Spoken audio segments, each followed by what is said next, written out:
अस्सलाम वालेकुम, कैसे हो आप? उम्मीद करती हूँ खैरियत से होंगे। तो आज हम बना रहे हैं बहुत ही मज़ेदार, टेस्टी, लाजवाब रेसिपी जो खाने में बहुत ही टेस्टी लगती है।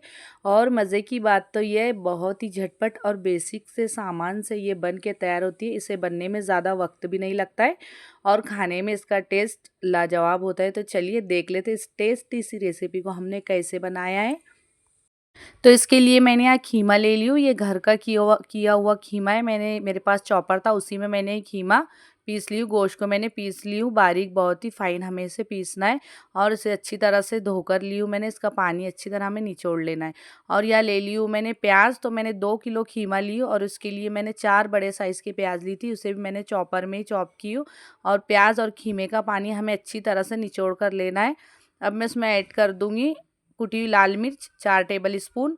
अदरक लहसुन का पेस्ट जाएगा इसमें 2 टेबल स्पून। ये मैं 2 किलो खीमे के हिसाब से मेजरमेंट बता रही हूँ मसालों की। 1 टेबल स्पून जाएगा इसमें हरी मिर्च का पेस्ट। तो ये दरदरा कूटा हुआ पेस्ट है, लहसुन डाल के कूट ली थी मैंने इसे। और कुछ मसाले यहाँ तो मैं यहाँ ले रही हूँ सौंफ का पाउडर 1.5 टेबल स्पून, गरम मसाला पाउडर 1 टीस्पून, जीरे का पाउडर 1.5 टेबल स्पून, अदरक का पाउडर लूँगी मैं यहाँ 1 टीस्पून। और लूँगी मैं tandoori masala powder 1.5 table spoon, हल्दी पाउडर 1 टीस्पून और काली मिर्च का पाउडर हाफ टी स्पून, कुटे हुए धनिए का पाउडर लूँगी मैं यहाँ 1 टेबल स्पून। और ली हूँ मैंने यहाँ टिक्का मसाला ली हूँ मैंने 3 टेबल स्पून। तो तंदूरी मसाला पाउडर यह बिल्कुल ऑप्शनल है, आपके पास है तो आप डालिए, नहीं तो आप ये स्किप भी कर सकते। और ले ली हूँ मैंने यहाँ चने का आटा। ये बेसन ले रही हूँ मैं यहाँ, तो उसे मैं ऐड कर दूँगी। चने की दाल का आटा है ये। तो मैं यहाँ आधी कटोरी ली हूँ मैंने। आधी कटोरी में से भी मैंने थोड़ा बचा लिया। अगर मुझे ज़रूरत होगी तो मैं इसमें और डाल दूँगी, नहीं तो इसे बचा लूँगी। तो देखिए इस तरह से मैंने बेसन भी इसमें ऐड कर दी और 2 मुट्ठी डाल दूँगी मैं इसमें हरा धनिया। हरा धनिया सारे मसाले डालने के बाद हमें इसे मिक्स कर लेना है।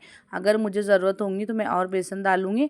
और ध्यान रहे हमें कीमे का और प्याज का जो पानी एक्स्ट्रा पानी होता है ना, वो अच्छी तरह से निचोड़ कर ही लेना है। नहीं तो हमारे जो ये टिकिया हम बना रहे हैं ना, ये बाद में बहुत ही प्रॉब्लम देंगे आगे चल के बनने में। हो सकता है अगर हम तेल में इसे फ्राई करने के लिए डालें तो ये खुल जाएंगे, ये बनेंगे नहीं। इसके लिए आप ये बात का ध्यान रखिए कि खीमे का और प्याज का पानी अच्छी तरह से निचोड़ कर लें। ये देखिए इस तरह से मैंने अच्छी तरह से इसे मिक्स कर ली और 1 घंटे के लिए मैं इसे रेस्ट करने के लिए छोड़ दूँगी। 1 घंटा हो चुका है। देखिए ये जो हमारा खीमे का जो हमने मिक्स बना के रखा है, ये भी बहुत अच्छी तरह से मैरिनेट हो चुका है। बस इसी तरह का हमें चाहिए। मैं चेक कर लेती हूँ। तो देखिए बिल्कुल परफेक्ट तरीके से ये बना है, बिल्कुल हाथों में चिपक नहीं रहा है। तो आप ये बात ध्यान रखें, खीमे का पानी अच्छी तरह से निचोड़ कर लीजिए। और देखिए मैं इस तरह से अब एक एक टिकिया बनाती जाऊंगी और बहुत ही परफेक्ट तरीके से बन रहे, बिल्कुल भी हमारे हाथ में नहीं चिपक रहे।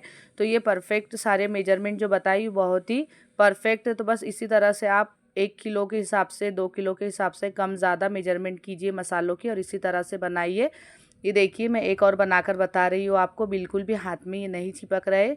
और इसी तरह से मैं ये सारे बनाकर तैयार कर लूँगी। ये बहुत ही सिंपल रेसिपी है और इस तरह से बहुत ही आसानी से बन जाती है। घर में रखे हुए सामान से ही ये बन जाती है। इसे बनने में बाहर से हमें ज़्यादा सामान लाने की ज़रूरत नहीं पड़ती है। जो सामान हमारे किचन में अवेलेबल होता है उसी से ये बन जाती है। तो देखिए इस तरह से मैंने सारी टिकिया बना के तैयार कर ली हूँ। तो इस तरह से आप भी अपने घर पे बनाइए और अपने घर वालों को खिलाइए।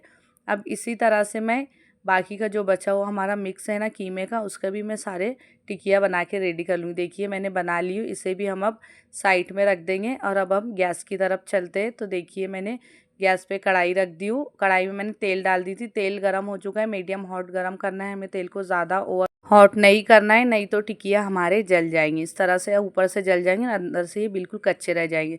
तो देखिए मैंने अभी ये थोड़े ही डाली हूँ, कम क्वांटिटी में डाली हूँ, क्योंकि मैं देखना चाहती हूँ कि ये खुल तो नहीं रही है और एक दूसरे में चिपक तो नहीं रहे। तो ये बिल्कुल भी चिपक भी नहीं रही है एक दूसरे में और ये बिल्कुल अच्छी तरह से फ्राई हो रहे।